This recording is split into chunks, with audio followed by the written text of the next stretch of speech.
All right. Well, it's 1 after 8 here on the West Coast, so I think we should go ahead and get started. Good morning, good evening, good afternoon, depending on where in the world you are. My name is Alex Pan. I work with the Miller Center. And today we're going to be talking about talent management in times of crisis. This is a really important topic that you all identified as one of the most important topics that you wanted to know more about. So thank you to everyone who replied to the survey, letting us know that, and helping us put this together today. I guess I wanted to cover a few items of housekeeping before introducing our speakers and presenters today.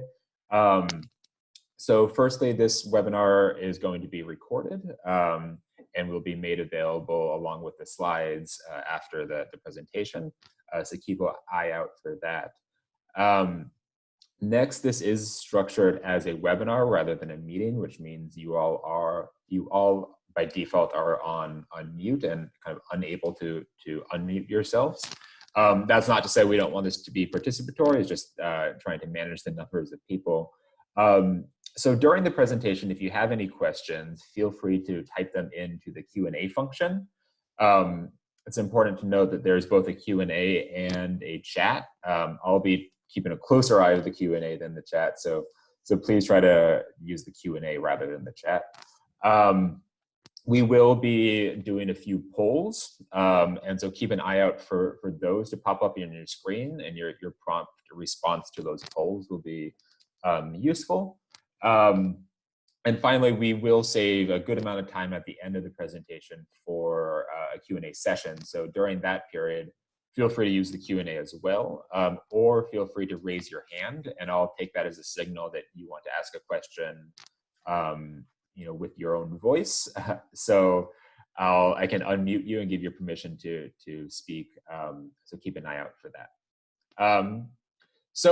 Without further ado, I want to welcome our speakers and presenters today, Terry Iyer and Brian Gillette, both longtime mentors and friends of Miller Center.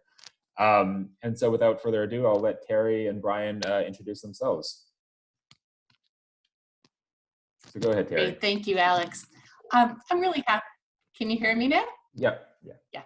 Thank you. It's great to be together again with the Miller Center group.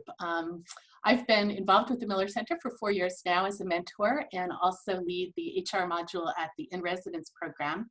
I spent my career at Hewlett-Packard Company, where I was the SVP of HR, responsible for our people globally, our people practices and programs. So I'm happy to be here today and to be of help and service to you. Thanks, Terry. Thanks, Alex. My name is Brian Gillette. I've been a former VP of HR for some mid-sized technology companies or managed communications for a variety of companies. I have been working with the Miller Center for about 5 or 6 years, and then also worked for Jeff Miller for a number of years. So have a lot of respect for him and what he's done, not only at the Miller Center, but as a career. I currently run my own leadership and coaching practice, and so it's a pleasure to be involved in this.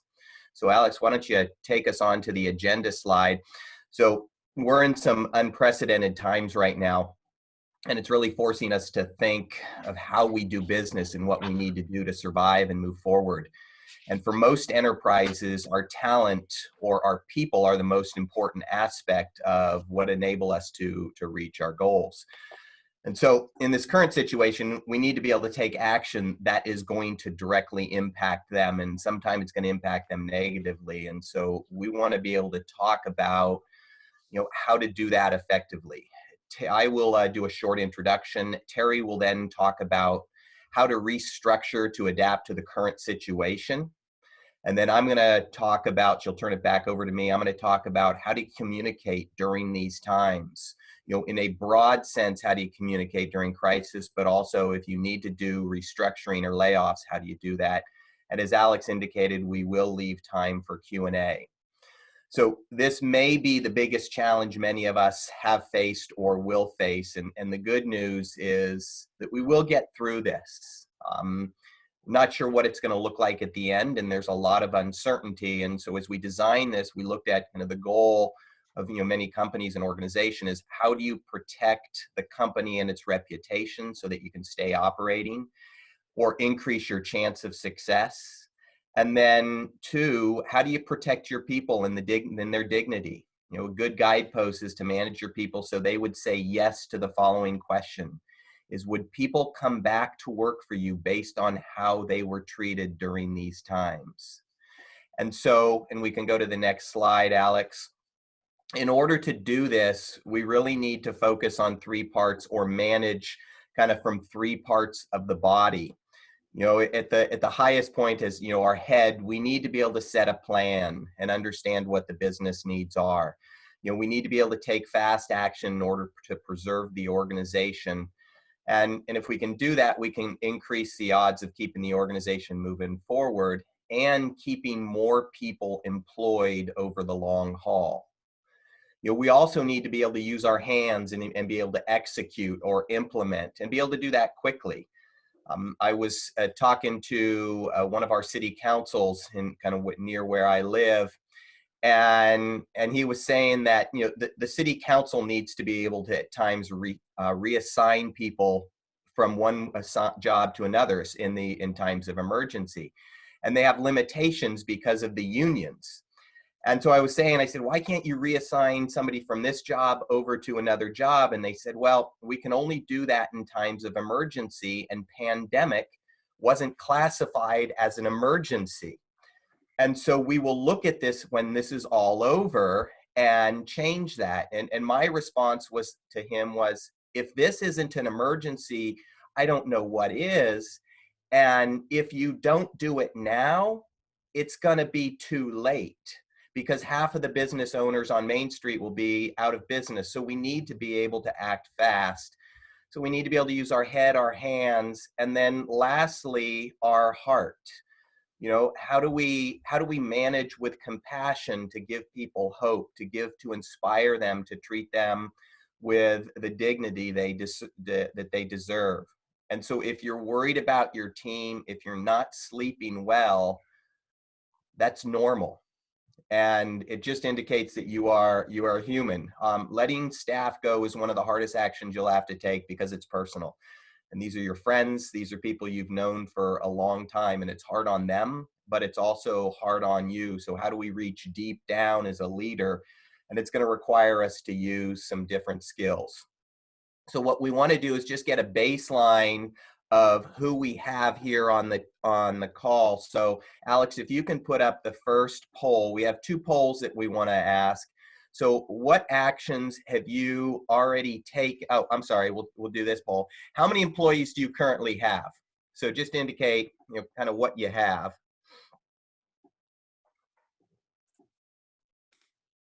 And Alex, when it looks like we've got the numbers, are you able to show those up? Yeah, let's give people another 10 seconds or so. So get your answers in. Good. And then we can post those live. Go ahead and, how many employees do you have? Great.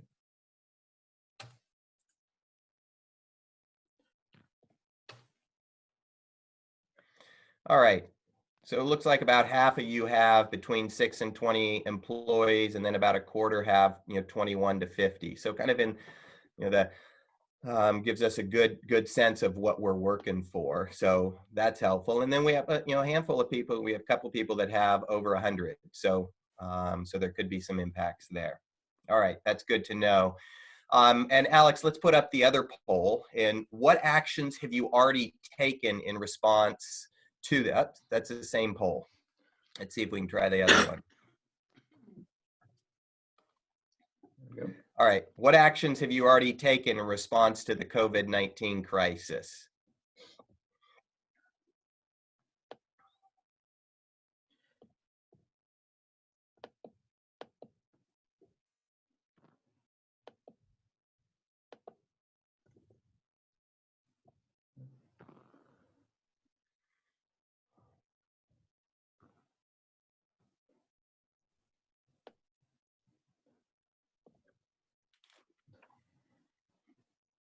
Again, we'll give people another, say 15 seconds to get your answers in. I know this one's a little longer. All right.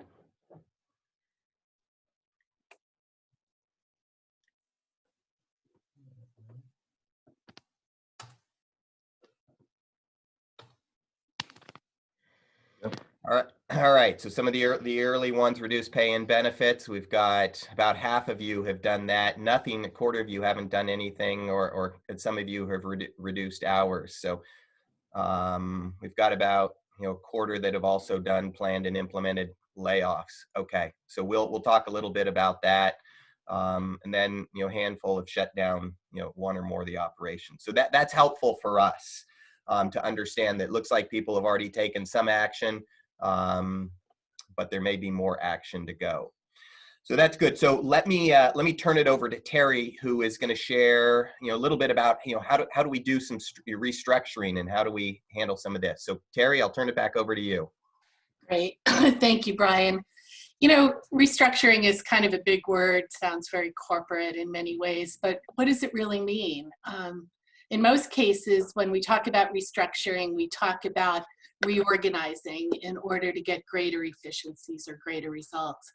But it also means reorganizing to adapt to a changing world. And what could be really more relevant today than really stepping back and thinking about not only what actions do I need to take very short term, but how do I step back and really rethink my business and take actions in the short term that can help us emerge from this stronger and perhaps more focused than before. So I really wanted to start this section by talking about letting go. It's tempting in a crisis to want to jump to action, but I think it's also important as leaders to just recognize kind of that heart piece, which is that as we move into this next phase of responding to the crisis and thinking about how to restructure our organization, it does mean for many of us letting go, and it's letting go from everything we've been all about to date. Most of us go into our job as leaders hoping to build something, hoping to grow something, hoping to increase your impact over time. And it's probably everything about who you are as a leader and how you've managed your team, the routines that you've put in place, the informal culture that you've put in place have all been about growth and increasing your impact. And now the situation requires something different. And it's not just a short-term difference. It's not just something like, okay, tighten the belt and be someone else for a short while and then go back to how things were. It's really a next chapter that requires you as a leader to really kind of take on a new set, an additional set of skills, of behaviors, of routines, so that you effectively lead your team through this crisis. And then when we come out into the next phase, you're able to draw on all of those skills that you have and all of that perspective to really chart the course for the future. So I think it does start by kind of just stepping back, and whether you do that by yourself or do that with a trusted colleague, but just step back and appreciate, I think, what you've built so far, appreciate how the situation now requires something very different, and in a sense, just kind of come to grips with that a little bit. In my experience, when teams just rush straight into the action without at least acknowledging themselves this time to reflect on the change that they're going through, it will pop up. And it pops up again, and sometimes in unexpected places. But I think the lesson I would share with you from my experience is, to the degree that you can at least be aware of that going in, I think you'll be better able to lead your team through it. If we could go to the next slide, please. When thinking about immediate actions, of course, it needs to really start with what is going to be effective. So oftentimes there are things that need to happen right away. You may be a very collaborative leader. You may have a lot of processes in place where your team comes together and discusses things and really carefully considers the options before taking action. But when you're in a crisis situation, it often requires the leader to really step in and quickly take action, and sometimes a little more black and white than perhaps you've been used to doing in the past. Often it's that halting. We're going to stop right now. right now, no exceptions. We're not going to hire. We're going to look to see if we're able to rescind any job offers we have in the pipeline. We're going to stop our intern program. We're going to work with our perhaps contract labor to turn that off. So it's a pretty definitive, fast step to just kind of stop what's in process, and then step back and really look at what nuances perhaps need to be put in place. Part of the benefit of doing this is not only does it bring some kind of immediate relief to the organization, perhaps financially, but it also signals to your organization that you are going to that it is a new day and that new actions are needed. And it also signals to them in a really, really clear way that you now are also stepping up and taking kind of a new approach to fit the situation, just as you're going to be asking them to do as you go through the process. Next slide, please. I think that this is a really important step that, in my experience, again, sometimes doesn't get the attention that it really deserves. And it's thinking about how work will get done going forward. You know, again, I use the word restructuring because this is not just about workforce actions. This is about thinking about how your enterprise is going to operate. And part of that is how will work get done? There are things that need to stop that you are doing today, things that add value, things that your organization has put concerted effort around building. There are new things that you're going to have to start to do. You're going to, I'm sure, amp up the communications with key stakeholders. You may be considering partnerships with other organizations so that you can survive this together. You may be thinking about applying for new grants or loans. There's a whole new set of actions that you need to create some bandwidth and capability to do. And there will be some things that you'll want to continue to do. When I think about restructuring or how work gets done, I think about it both in terms of kind of structure and organization. So structural options are more about what we do. Are there products we're going to stop? Perhaps we were looking at expanding into a new country and we're going to pull back on that plan. Perhaps we were thinking about expanding to serve new populations. And as hard as that is, we may need to pull back on that plan right now. So I think the more that you can think kind of holistically about the work and think about it in terms of what are we going to continue or not continue to do structurally, that will help then guide the decisions that you have to make about your employees. And that will help you make those decisions, but it will also help your team that remains be effective at what they're doing, right? Because something has to give, something has to change in the system. The other way to look at this is how we work. So are there certain functions that maybe you're going to eliminate? A friend of mine that runs a social enterprise here in the Bay Area is looking at no longer having a sales force, but working with a third party who will become kind of her distributor and first tier of Salesforce. Are there overhead functions that perhaps you were building up some staff to help you with that you need to cut? As you shrink, do you still need the same number of managers that you have? So how do you kind of shrink your organization proportionally to provide the service that you want, that you need to set? And then lastly, how will goals be reset? I'm on the board committee of a hospital here, and we're looking very intensely at how do we kind of stop 8 months into the fiscal year, reset our goals, call the past the past. We put a lot of attention into creating those goals and metrics, but they're not relevant now. So how do we close out that plan and quickly put in place some new goals that are relevant for the period that we're in right now? So I think this whole step of how work gets done, you know, to the degree that you can come together as maybe just a few key members of your leadership team and start to write down what are some of your assumptions about what needs to happen, how big of a change needs to happen for the next, you set the timeline, 6 months, 3 months. What needs to happen during that time frame, and what are some of the things that, the big kind of stakes that you can put in the ground that will guide the decisions that you need to make about your people. Okay, next slide, please. Ultimately, with a change as serious and as far-reaching as the situation that we're in right now, for many organizations, this is going to involve workforce reductions. You know, sometimes when you're in a business environment and you see a short downturn in business, it might be tempting to kind of take smaller actions first, and you're trying to kind of tune your business to fit the current situation, and you get kind of gradually perhaps into the more severe actions. But I think it is important to realize that some actions will have a much bigger impact on the financial goals that perhaps you need to meet right now than others. Typically, workforce reductions will have the biggest impact.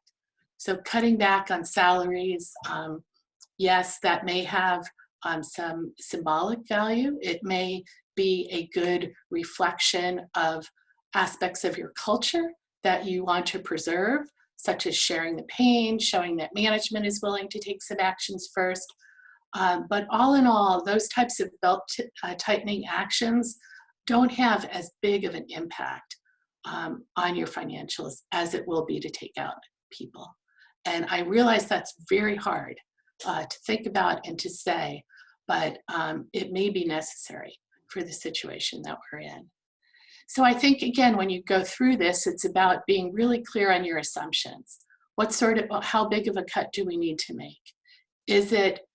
How confident are we that when we come out of this, we're going to need the same team, the same geographic footprint, the same skills?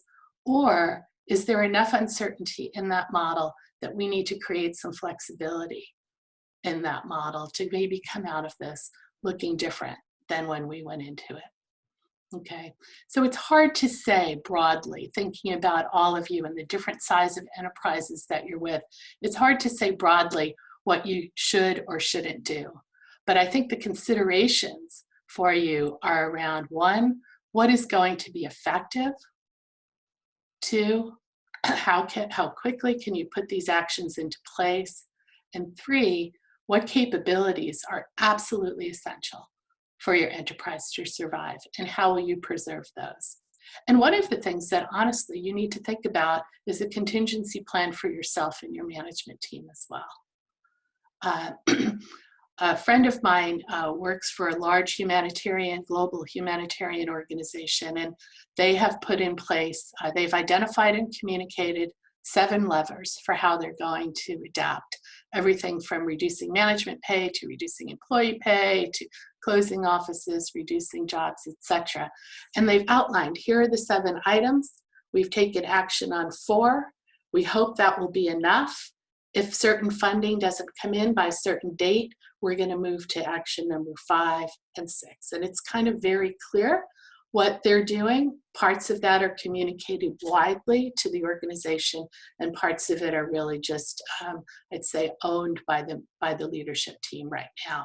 But part of what they're also doing is really looking hard at contingency plans for if and when any of their leaders should be impacted by the virus as well. Next slide, please.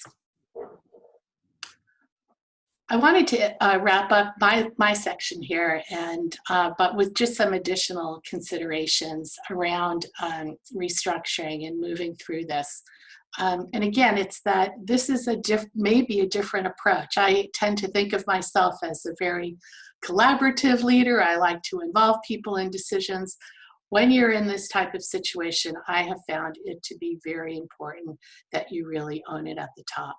It's typically not open for discussion. How deep are we going to cut? It may be open for discussion, how will we do it, but not what we need to do. So I think it's that owning it at the top and really reflecting that in the decisions and the communications, that these are hard decisions, but you as leaders are really taking full and very visible ownership for that plan. I think, secondly, more than anything, this is something that really needs to be planned down to the very detailed level. If you get to the point where you're needing to communicate to employees about actions that impact their job, their livelihood, it's really important that you be really clear on what that message is. If you're going to have other people helping you communicate that, it needs to be very well planned, very well orchestrated, and move through it quickly. And then lastly, be really aware that this is not just about communicating and planning to those that are impacted directly, but also those that stay. And I think really thinking about the day after plan for when you pull together your team and you've gone through a very painful set of communications or decisions the day before. And I think one of the most important things that you want to be able to communicate in that day after meeting is, we are done. We have looked at the situation with clear eyes. We've taken very, very hard action. And we believe that these actions will be sufficient unless something else changes, right? And being able to give that your team that reassurance that we can now kind of take a deep breath, come together as a team, refocus on what needs to get done, and move forward without guessing about when that next shoe is going to fall, I think can really help you and your teams move through this. So with that, I'd like to turn it back over to Brian, who's going to share some additional thoughts about communications and building that go forward plan. And then, as Alex said, we'll open it up for questions. Thanks, Terry, and Alex, you can move us forward. So, it's good to hear some practical aspects of dealing with the plan. It's good to have a plan that's somewhat realistic, so we don't provide false hopes, or false confidence. But during times of crisis where there's a lot of change, emotions are all over the map, and people will be nervous. And I think of it like an iceberg. Above the water line, which is where all of us may be sitting, as managers, we can see the tip of the iceberg. And we only see about 10% of the ice. So it's a small percent of what's actually going on in a person's head. But what we don't see is the emotion, which is what we do see is the byproduct. So we see lower productivity, lower engagement, lower accuracy, or lower performance. The one thing that sometimes does go up is turnover. And we don't necessarily want that to go up. But so those are some of the things that we see, where below the waterline are everybody's emotions. It's ups, maybe they're having a problem with their spouse, or they're scared of losing their job, or afraid they can't pay the rent.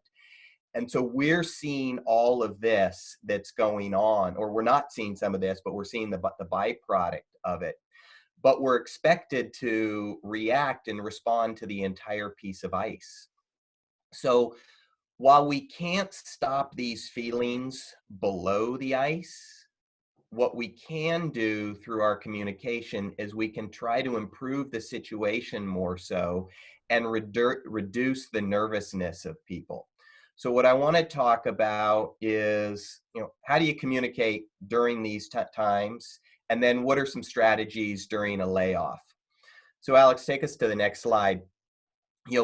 As a manager or leader, you are the fish in this fishbowl, and people are watching you very closely. Even if you're not in the same office or the same country, they're still watching for clues to see what is going to happen. The difference today versus other normal business times is, during normal business times, they may not see that some of the business challenges that are going on. But now a lot of companies, since this is around the world, a lot of companies are being challenged financially. Unless, of course, you're Zoom, which everybody is dialing into. But during this time, your behavior will likely change, even if it's subtle. And so if you're spending more time on the phone, if you're behind a closed door, if you're talking to investors, if you're slower to respond, they will start to suspect things, and they will make assumptions. And sometimes those assumptions are right. Sometimes they're correct. but most of the time they're wrong and they're far worse than reality. And so how do we get ahead of those assumptions? And two areas that we can significantly increase to calm their nerves are around clarity and control. So as we look at the next slide, our job is to try to increase these two areas. And the first one is clarity. And people may say communication, but communication to me is so broad. What I really want to do is we want to increase clarity around what's going on. How are we being more responsive and proactive? So having more frequent touch points, more frequent team meetings, even if it's just for a few minutes, and explaining to people how we see the next few months, what the actions we believe are going to be necessary, and that we're going to closely monitor what's going on and adjust course as necessary. Let's get ahead of the assumptions, because again, they tend to be worse than reality. Be clear on what you will and you will not answer. Chances are you can answer a lot more. How often have you had an employee say, management communicates too much? Rarely does that happen. And that's a good problem to have. If you can't answer a question now, tell people when you'll be able to do it, and do it consistently. One of the hard questions to answer is, will we have layoffs? It's hard to answer because not only do we need to be prepared to answer it now, we also have to be prepared to answer it a few months down the lines when our answer may be different. And I'll give you an example. Early on in my career, I worked for a financial services firm, and we were constantly getting questions from the media about, will we be acquiring a certain company? And our answer was always no, because the answer was actually no, until it wasn't. And then they called up and they said, hey, will you be acquiring this company? And the answer in our head was yes. But the way we responded was, we do not comment on rumors. So for years, the answer was no, no, no. And then we changed to we do not comment. Effectively, what we did is we answered their question in a different way. So how do we set the tone early on of what questions we will and we will not answer? My former CEO used to say, he'll go, I will do my best to communicate what I can and when I can. And you can ask me any question you want, but I won't answer the question about how is the quarter looking. That was a fiscal issue and a material question. And he said, I won't answer, will we do layoffs? He set the tone. So my guidance has always been, when asked about layoffs, have something like this. When people say, I know that's something you're concerned about and I understand. My promise to you and the rest of the team is I will tell you information as quickly and truthfully as I can. Because if I answer no now, 3 months down the road, it may be different and I won't be able to give the same thing, because I want to be truthful.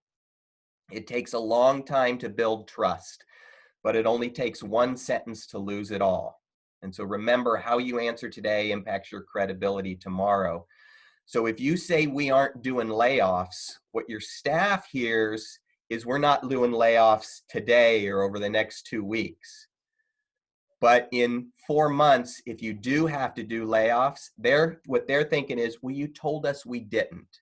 So know what you will and you will not answer. So increase the clarity as much as possible. And then the other thing, Alex, as we go to the next slide, is how do we give people more control? We want to help people figure out where they have influence and where they have control over their destiny. And they may not have complete control, but maybe they can get a little bit. In the United States, one of the things that we're seeing, and there's people are buying up toilet paper like crazy in this pandemic world. And the reason they're doing is that is something they control. And so we go to things, even if irrational, because it gives us some control. And adults need to feel that control. So how do we give context of why we're making certain decisions? Most people are rational, and they will respond when they understand a rational answer. And so that's what, if we can give them a rational answer of why we're doing something, they will understand that. They may not like it. They may be disappointed. They may be mad, but eventually they will understand it. So how do we give them context? And then how do we gauge them in the solution? You know, Terry talked about there's a, you know, as much as we can be collaborative, that's great, but there are times we have to make quick decisions and we can't be collaborative. But there are some areas where we can engage people, you know, things that we can do today where, you know, if they know that we need to reduce costs, how do we ask them some of the questions where we can reduce costs? You know, how do we ask them about pivoting or new market opportunities? You know, can we explain the problem and get their input? And then tomorrow, how do we get them involved in redefining the workload or the short-term goals or expectations? And then lastly, a way to give people control is have each person ask these questions. What could I gain or what could I lose?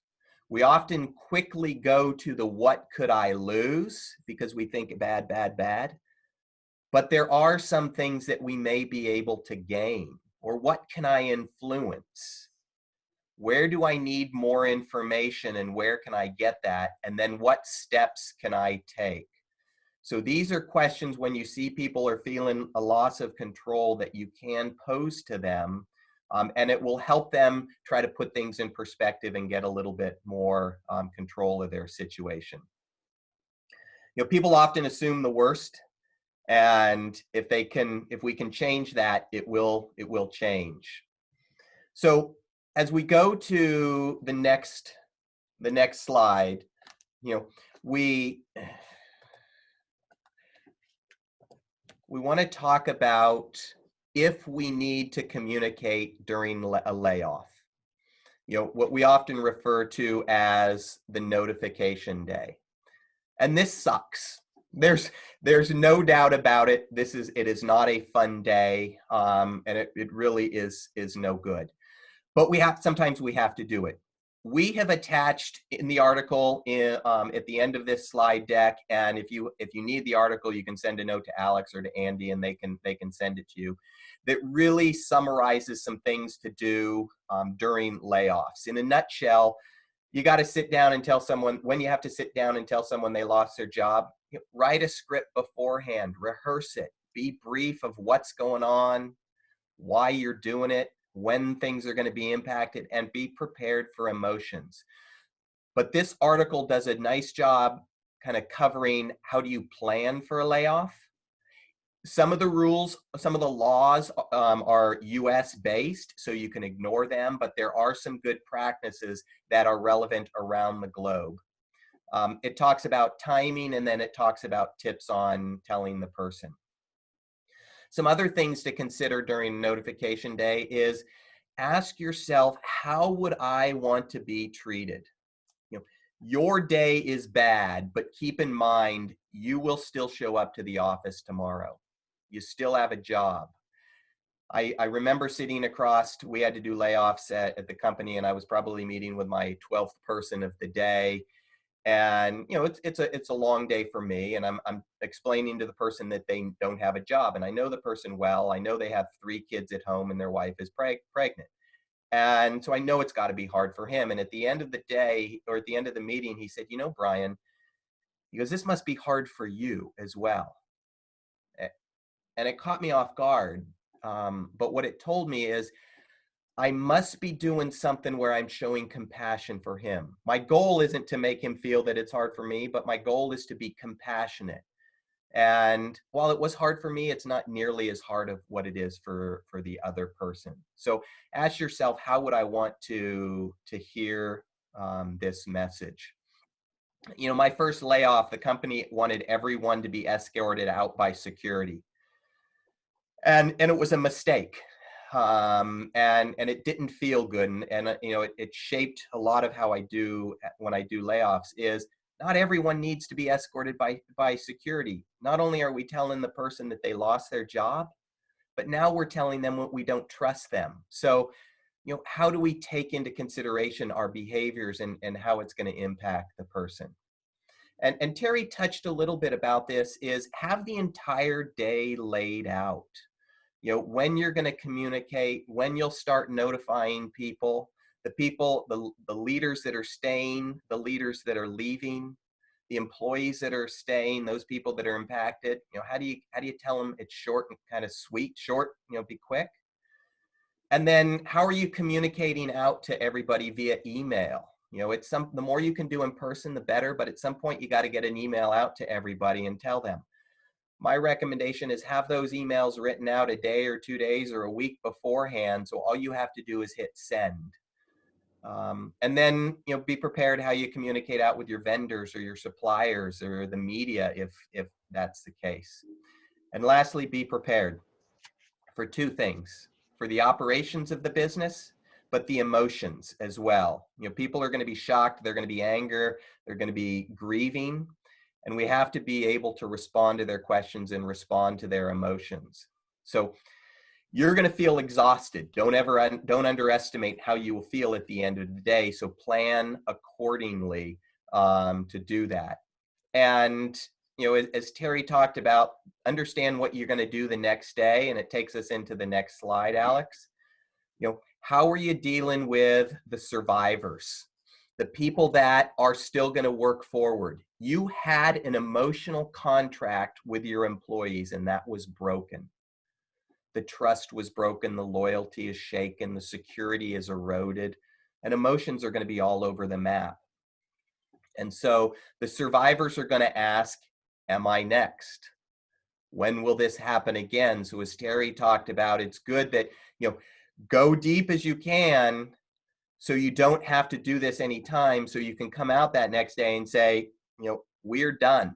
That's a powerful statement to be able to say, because then it relieves people. But also listen and acknowledge people's feeling as much as possible. I remember early on in my career, things were going really well for me and my goals were being met. I had a great boss. I was getting promotions. And my girlfriend at the time came over, and hers, she wasn't as excited about her job. And she looked at me, she goes, I just feel like I need some goals.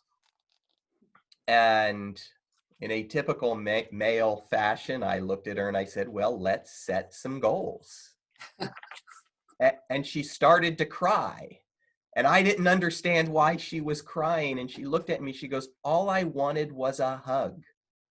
And I was trying to solve her problem, what I thought was the problem, but she just wanted a hug.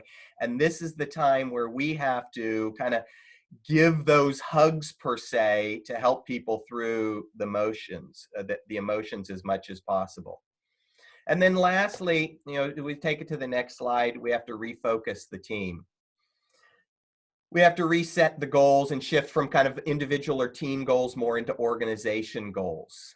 And we have to lower our expectations. People are working remotely. They're working with their children around, or they may have healthcare issues. And so the expectations need to be lowered as a manager. Don't expect everyone to perform with their A game. And then how do we lighten up on some of the performance management issues? This isn't the time for that. In many cases, people's performance will change. And we have to recognize we're all going through some really tough times. And even though we still have a job, there is a loss. And the performance may change. And so we have to kind of understand that and be a little bit more sensitive to some of this.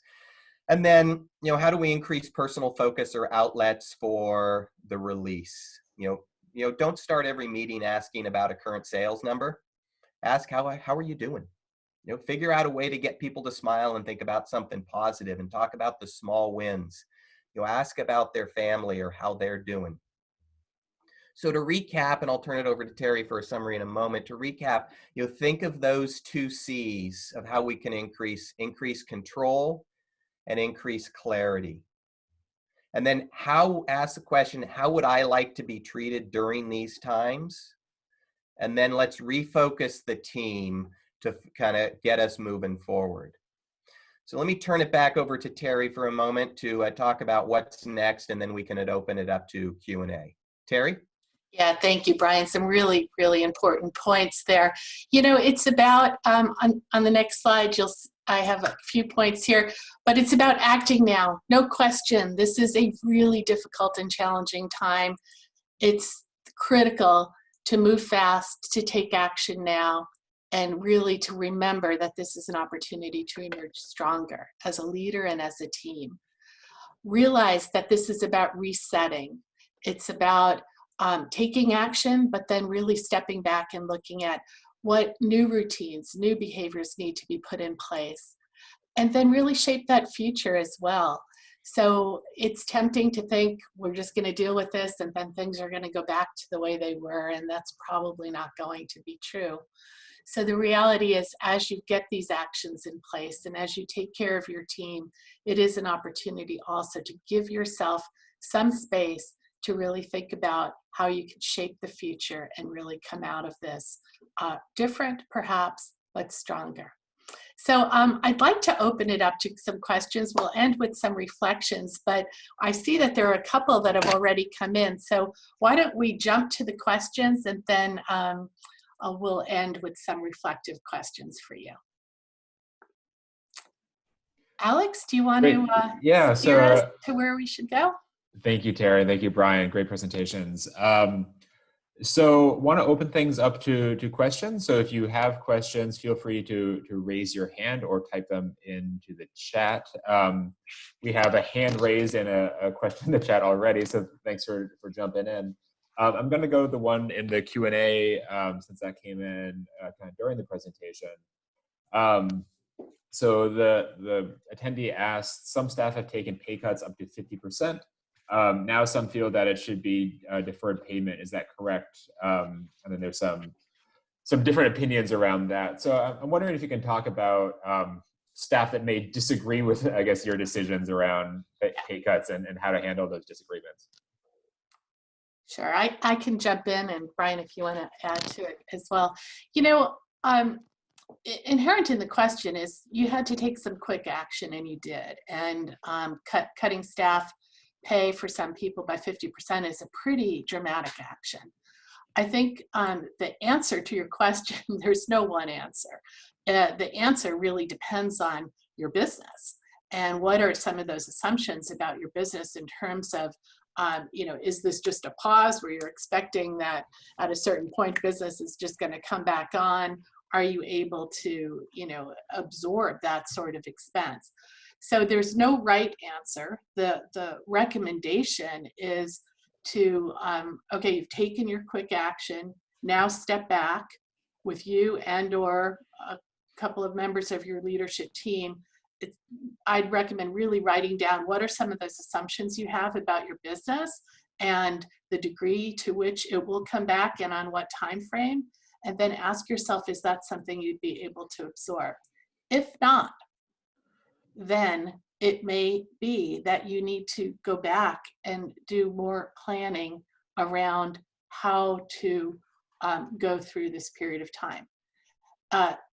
Sometimes you have to change a plan. You know, here in California, when COVID hit, there were certain restrictions that were put in place, and they said, no, we don't want people wearing masks. Well, now they do. And they had to come back out and explain.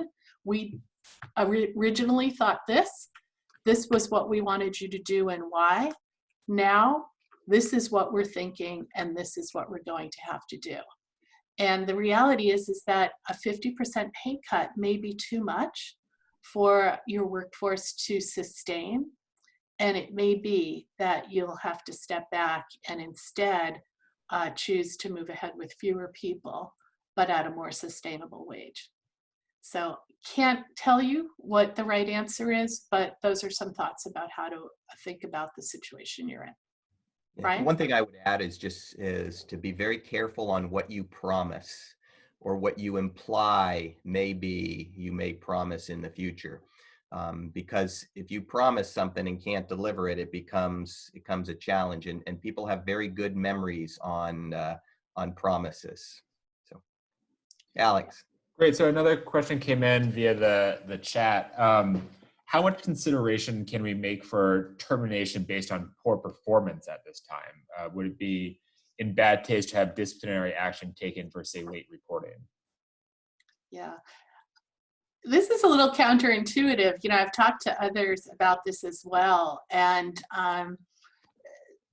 my feeling on it is not to address this as a performance issue at this time. I think, first of all, when you're going through a layoff, that should be more, or restructuring, that's more focused on how work gets done and the roles that you need. If you start to make that about performance, there's a whole lot of not only potentially legal and procedural issues around that, but it also can really taint the perception of the people that you're letting go, and that may not be good for the people that you have to let go. And then lastly, you know, my friend at that large humanitarian organization, they've told their managers, this is not the time to be addressing individual performance issues. We need to focus as a management team, and here's where we want you to focus. And yes, there are undoubtedly performance issues out there, but this is not the time or the place to address it, and we don't have the bandwidth to support you in that. So. Great. Thank you, Terry. The John Scaramuzzo raised his hand. So John, I'm gonna allow you to talk and go ahead and ask your question. So feel free to unmute yourself, John, and there we go. Hey, hi, thanks. I'll just take a couple of comments, mostly because over my career, I've probably had to lay off a couple thousand people just through downturns. The good news is over the last decade, I've hired hundreds and hundreds and hundreds of people. But I hate to be counter, but relative to the last statement, you know, my experience is that when something like this hits, you're not actually laying people off because of their performance.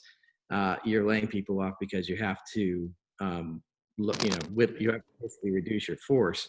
If you don't take the opportunity right now to make sure that the people that stay are the healthiest and most fit employees, your company could suffer from that. So I have a counter proposal, which is make sure the people that are staying in the company are the most fit, and the people who are leaving are the least fit, to the extent possible, because sometimes there's functions and needs that can't be fulfilled by anyone else in the company, even if that particular person has a performance problem but they're in a vital role that isn't easily replaceable. You have to take that into consideration. But you know, I guess what I learned a long time ago was I had a really hard time laying anyone off and thinking about the 3 kids at home and the baby on the way and all those other things.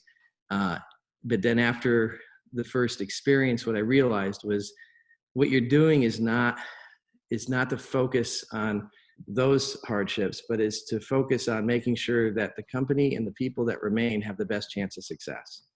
That's the only thing you can do. And so when you're done with the whole process, you want your company to be as fit as possible to succeed in the future, and that's the best possible outcome. So it's hard to not focus on the negative side of it and the difficulties that are being imposed on the people who are affected. But really the only thing you can do as a leader is make sure that the company that remains has the best chance of success. So anyways, that's what I wanted to say. Thanks, John. Yeah, thanks for offering that alternative perspective. I think it's valuable. A question came in via the Q&A that I'll try to summarize. So from Rennis, he asked, we support schools with life skills training. We have considered some worst case scenarios and have planned closures of some of our offices that appear risky. What would we do if schools open too late, like in October? These are people who have put up with a lot of hardships that we endure as a startup and have had a lot of training too. We do not have the money either. What would we do if schools do not open at all? So yeah, Terry or Brian, do you want to try to take a stab at that? Terry, you want to take that? You want me to take that one? Go ahead. Yeah. I think it's understanding your contingency plan and when will you implement that plan? So we don't know today if schools are going to go open up in October, but at what point do you need to make your decision to keep your business sound? Are there other opportunities where you can furlough people for a period of time and say, in August, if schools are going to open up, then we're going to do plan A. In August, if schools are not going to go, open up and we don't know, then we are going to go plan B. So I think you have to lay out your couple of scenarios and what will trigger those scenarios to do that.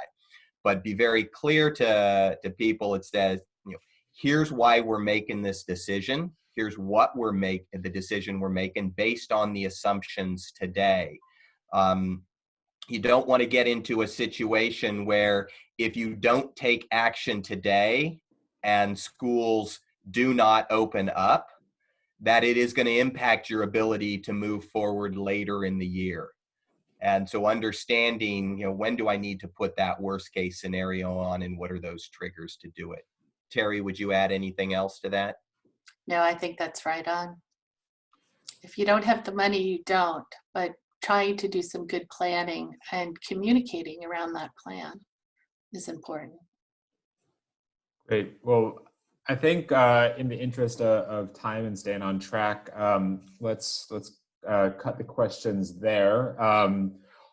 I guess let me, on behalf of all the attendees, thank you, Brian. And Terry had one other thing to just wrap up with. Sorry, Alex. I didn't see it. Go ahead, We Terry. can just go back to the reflection slide to really leave with you.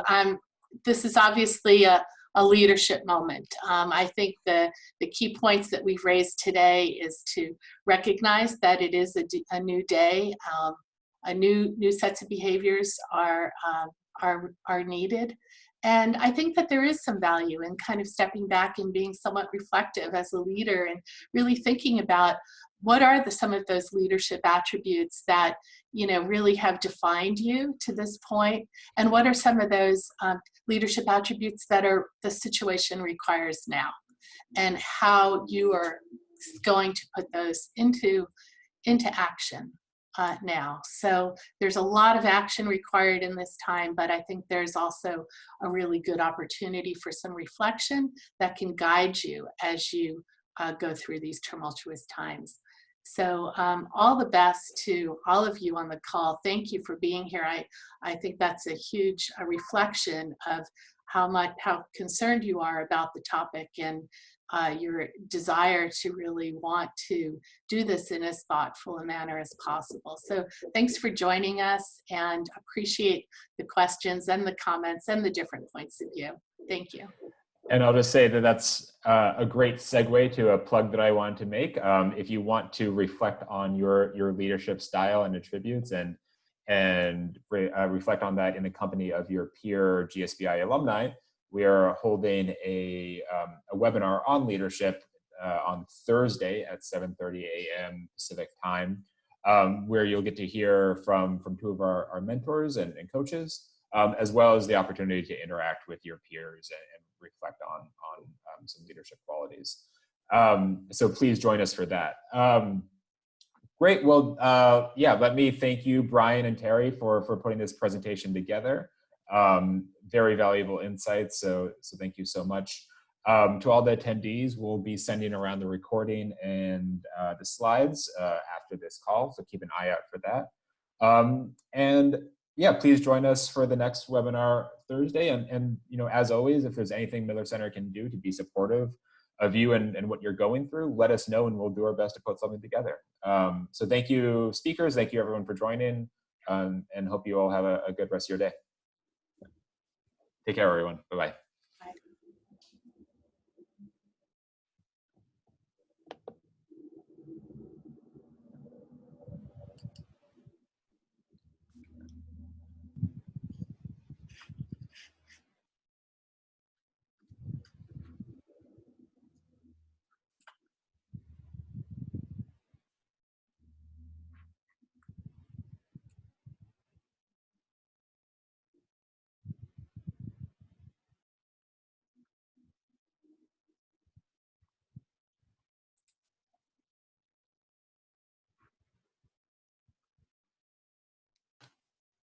Well, as everyone is filtering off, just let me say, Brian, Terry, thanks. I think that went great. Okay. I think that it exactly hit the right tone and kind of right issues that I've been hearing about. So I think it was a perfect fit. Yeah, thank you both. I thought it also went really well. Are you still recording? Did you want to turn the recording off? I am still recording. We'll make sure that. Thanks for catching that.